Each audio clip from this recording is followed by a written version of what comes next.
Welcome back to the Believe, Be Real, Be Bold podcast. I'm Dave Glazer in Denver, Colorado, wanting to follow up on last week's podcast episode where we talked about how to date during the next lockdown. And today's topic is going to be how to take it to the next step and become exclusive, or at least define the boundaries in your relationship while you're seeing somebody during the lockdown, during quarantine, during shelter in place, and during the holidays as well. So without further delay, let's get to it, guys.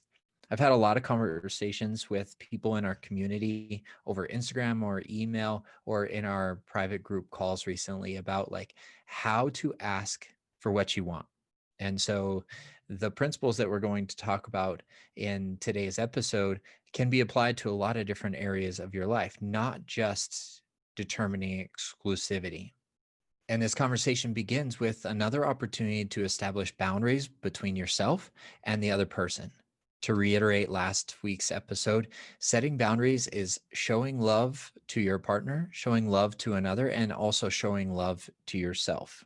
And when we get into today's conversation, I want to remind you guys that it can be at any level at which you want to define the relationship. It can still be casual with boundaries. It can still be COVID exclusive with boundaries. It can be full exclusivity with boundaries. You may not even have to put a label on it of boyfriend, girlfriend, or define a relationship agreement at this time. That's to borrow a concept from John Kim, the angry therapist, who's been a guest on the podcast before. And we really appreciate his insight into creating a container for the relationship with a relationship agreement. Oftentimes, when we begin seeing somebody new and we're extremely attracted to them, we have a little bit of fear of loss, and we have a little bit of anxiety that comes up around asking for what we want, believing that we deserve what we want, and going about it in a healthy and mindful way. What we've been uncovering recently on the podcast through this mini series is having the mindset of being conscious while dating is the best approach in modern dating. The conversation that we have in our community is who should take the lead? Is that the masculine or the feminine in the partnership? The answer is both or either. Either one of you in the relationship can approach this conversation. What I like to be mindful of and to be conscious of is that the masculine energy in the relationship is there to take the lead. That's what the feminine feels is making an effort. And that's a common complaint in modern dating, is that the feminine energy really feels like the masculine is not making an effort right now. And therefore, we can kind of make some assumptions about that masculine partner in the relationship. Is that, are they truly in their sovereignty? Are they truly in their sacred masculine at the time? Because if they were, they would be able to naturally take the lead and relieve some of that pressure that the feminine energy is feeling amongst modern dating. You can find that a lot through online dating. You can find that through the apps. You can find that in social media, and you can find that in authentically meeting a person at the park or the grocery store. The common complaint in modern dating is that the masculine's not taking the lead. And it's super frustrating for the feminine when she's in her divine and ready and willing to accept a masculine partner into her life. So we can dive a little bit deeper into the masculine and the feminine energies, which we do weekly in our private group. So if you're curious about how to apply that concept to your life right now, don't hesitate to try it out free for 1 week. Click the link in our Instagram bio or head on over to our website and apply now. Okay, so who do we determine should take the lead here? Honestly, it's either person. The first person who thinks of bringing up, are we exclusive, and wanting to define the relationship is the person, masculine or feminine, who should be taking the lead here. And it begins by asking the other person, hey, do you have a time for a personal conversation that I'd like to have with you? And you can judge a lot about where that person is at based on their response or their reaction, because those are two completely different things. So once you ask for the time or ask for the person's attention to have this conversation, I want you to label what you want. I want you to be very clear, and I want you to open the door for their response. If you get a really distinctly uncomfortable reaction from this person, then that's not your person. And it's an opportunity for you to understand where the other person is at. And if you're not on the same page, that's great. Thank them and move on. But it's not that simple. We're going to have to ask curious questions about where the other person is at, what they're feeling in this moment, what they're feeling about how the dating experience is going for the both of you. And that's what happens when you open the door for another person's response. It's creating a safe place, a safe container for both of you to share exactly what it is that you want to get out of this experience right now. So that's the first step in becoming either COVID exclusive, casually exclusive, or exclusive in the modern era of dating, where we have a global pandemic going on and we have a whole lot of question marks about our physical health, mental health, and emotional health in the world right now. This is another opportunity when you've asked for the other person's time to have this conversation, is another opportunity for you to share very clearly what you don't want in a relationship or don't want in an agreement at this time. This is an opportunity for you to reiterate your boundaries. Hey, I've noticed that you like to spend time with your guy friends out at an outdoor concert or out at a brewery that has picnic tables. Those are both great behaviors, and I really support you on that. That just makes me a little bit uncomfortable right now, considering the spike in all of the COVID cases right now. That's a simple, non-confrontational way to approach what it is that you don't want in a relationship agreement or when you set your boundaries with a potential partner. And you can really understand a lot about where the person is coming from by their response or their reaction. Are they opening the door for you to share your opinions and feelings and thoughts on the situation? Or are they just shutting it down and saying, nope, that's not it for me? Thank you for your time, but I'm going to move on to somebody who allows me to do whatever I want, whenever I want.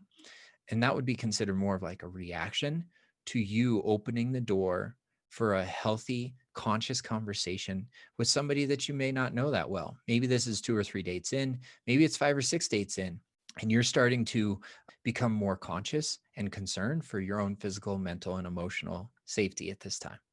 If that person shows up with a response or a reaction, this is a great opportunity for you to check in with yourself, be conscious of where you're at, and you ask yourself, what makes me feel safe and secure right now?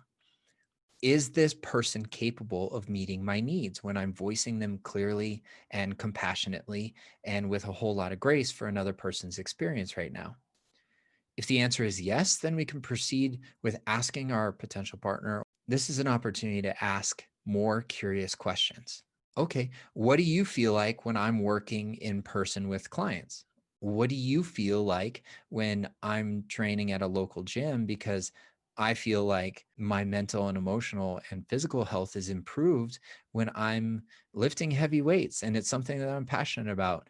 And it's something that I crave. And it's something that's a big part of my routine. It helps me show up better as a partner. What are your feelings about me training with other people in a public gym like that? Would you prefer me to go find a private facility that only allows 5 to 10 people in their entire facility at a time? Those private training studios are becoming fewer and farther between right now because they can't scale their business in the way that they were able to before COVID and before this second lockdown. So maybe there's another alternative. Maybe that private training studio is doing online workouts at this time.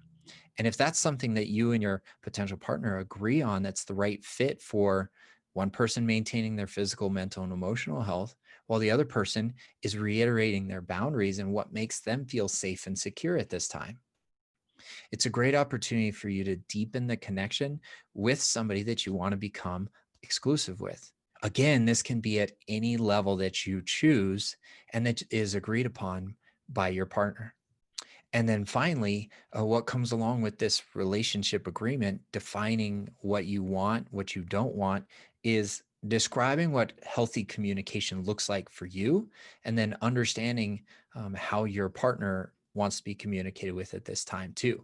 That could be anywhere from how often you check in over text or how often times you call each other, or as far as to say, how many times per week would you like to see each other? in the very beginning, when I like to date, it's a slow startup. For me, it's more like once a week. And then the closer we grow together, then we increase to 2 times a week. And then from there, we can discuss through healthy communication how frequently we want to see each other while being mindful of our safety and security, as well as our boundaries that we established in the beginning. The boundaries that we talk about at the initial onset of our exclusive conversation can be flexible and they can change and they can grow over time. Well, it just may happen that you grow a deeper connection with this casual partner or somebody that you want to be their boyfriend, girlfriend. And it happens naturally over time. And this is where we can fall back and reflect on our attachment styles. An anxious partner will want to see the other person more often, hear from that person more often, receive texts, receive calls, and give more emotional calls to their partner than, say, like the secure or the avoidant. The avoidantly attached person is going to be more hesitant to get involved right away. And that's why the curious questions is so important to open up that door of relating between one and the other, because an avoidant attachment style is going to be a little bit cautious, a little bit more fearful of the intimacy that comes with those conversations and how frequently you text, how frequently you call, and also how frequently you spend time together in person. Whereas when you're dating a secure person, they're innately able to receive the emotional calls from the anxious attachment and give reassurance without making it a big deal, without making it a fight. And the securely attached person is also going to meet the needs of the avoidant when they ask for distance or when they crave distance or when they need distance, but they may not actually say it out loud. So the secure person is going to be like, hey, I haven't heard from you in a couple days. How have you been? What's up? They're going to approach things in a very non-accusatory, very non-confrontational way of just like, hey, it's been a couple days. I thought I'd check in with you. How are you? Would love to see you this weekend. That's what it sounds like to be with a secure partner. What it sounds like to be with an anxious partner is more like, hey, I haven't heard from you in 2 hours. What are you up to? Where are you at? Who are you with? And that can be very unsettling to the avoidant attached, who may actually say, like, after a couple days of not checking in, hey, I know that I've been really distant the last couple days. Work's been crazy. How have you been? What are you up to this weekend? And that might be the 2 or 3 different ways that those attachment styles communicate from their experience and from their point of view. So asking curious questions when you're trying to establish what level of exclusivity you guys are at right now is a great opportunity to deepen the connection. Until next week, guys, this is Dave Glazer in Denver, Colorado, wanting to say thank you for everybody who's been tuning in recently and asking questions via Instagram. We would really appreciate a 5-star rating and a written review. That goes a really long way for us to bring you content that's really geared towards what you're looking for in your authentic dating, conscious dating, and modern dating experience. So head on over to your favorite podcast app and give us a 5-star review. That would go a long way to helping us get the message out to more people.